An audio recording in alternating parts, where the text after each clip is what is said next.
అక్కినేని నాగార్జున అఖిల్ కోసం సెట్ చేసిన ప్రాజెక్టులు అన్నీ మొదలు కాకుండానే ఆగిపోతూ ఉండటంతో అఖిల్ కెరియర్ విషయంలో నాగార్జున ఎటు తేల్చుకోలేక తీవ్ర అసహనంతో ఉన్నట్లుగా వార్తలు వస్తున్నాయి. నాగార్జున ఏ కాంబినేషన్ తో మూవీ ప్రాజెక్ట్ ను సెట్ చేసినా అఖిల్ ససేమేరా అంటూ ఏదో ఒక కారణం చెబుతూ ఉండటంతో అఖిల్ రెండో సినిమా ఎప్పటికి మొదలవుతుంది అన్న విషయం నాకే తెలియని పరిస్థితిగా మారింది అని అంటున్నారు. ఇలాంటి పరిస్థితుల నేపథ్యంలో హాను రాఘవపూడి ప్రాజెక్ట్ క్యాన్సిల్ అయిన తర్వాత నాగార్జున దర్శకుడు త్రివిక్రమ్ ను రంగంలోకి దింపిన అఖిల్ ఆ కథకు కూడా వంకలు పెట్టడంతో ఇక అఖిల్ కోసం మరో మాస్టర్ స్కెచ్ వేయక తప్పడం లేదు అని ఫిలిం నగర్ టాక్. వినిపిస్తున్న వార్తల ప్రకారం నాగార్జున తను గతంలో నటించిన మన్మధుడు సినిమాకి సీక్వెల్ చేయాలనే ఆలోచనలు మొదలు పెట్టినట్లు తెలుస్తుంది.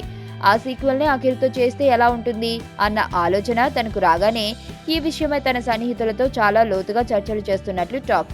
అయితే ఈ సినిమాకు ఎవరు దర్శకత్వం వహిస్తే బాగుంటుంది అన్న ఆలోచనలు వచ్చినప్పుడు అందరూ త్రివిక్రమ్ పేరు సూచించడంతో ఇప్పుడు నాగార్జున ఆ ఆలోచన త్రివిక్రమ్ వైపు ఉన్నాయని తెలుస్తోంది.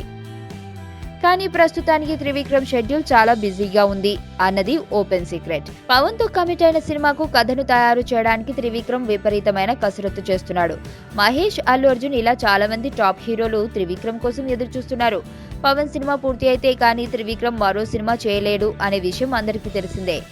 అయితే త్రివిక్రమ్ పవన్ కోసం రాస్తున్న స్క్రిప్ట్ విషయంలో ఇంకా పూర్తిగా ఫైనల్ కాని నేపథ్యంలో ఏమైనా ప్రాజెక్టులో అనుకోని మార్పులు వస్తే వెంటనే త్రివిక్రమ్ ను క్యాచ్ చేసి అఖిల్ వైపు రప్పించాలి అన్న ఎత్తుగడతో నాగార్జున చాలా వ్యూహాత్మకంగా అడుగులు వేస్తున్నాడు అన్న వార్తలు వస్తున్నాయి. అయితే ఇంత కష్టపడి నాగార్జున ఈ మూవీ ప్రాజెక్ట్ ను సెట్ చేస్తే ఆఖరి నిమిషంలో అఖిల్ ఒప్పుకుంటాడా లేదా అనే భయం కూడా నాగ్ మనసులో ఉంది అని అంటున్నారు. తన 30 సంవత్సరాల కెరియర్ లో ఎప్పుడు పడని టెన్షన్ నాగ్ అఖిల్ కోసం పడుతున్నాడు అంటూ కామెంట్స్ కూడా వినిపిస్తున్నాయి.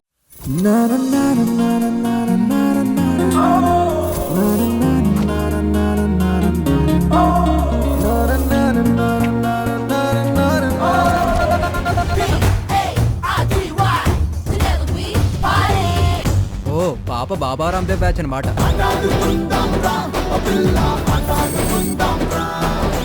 I got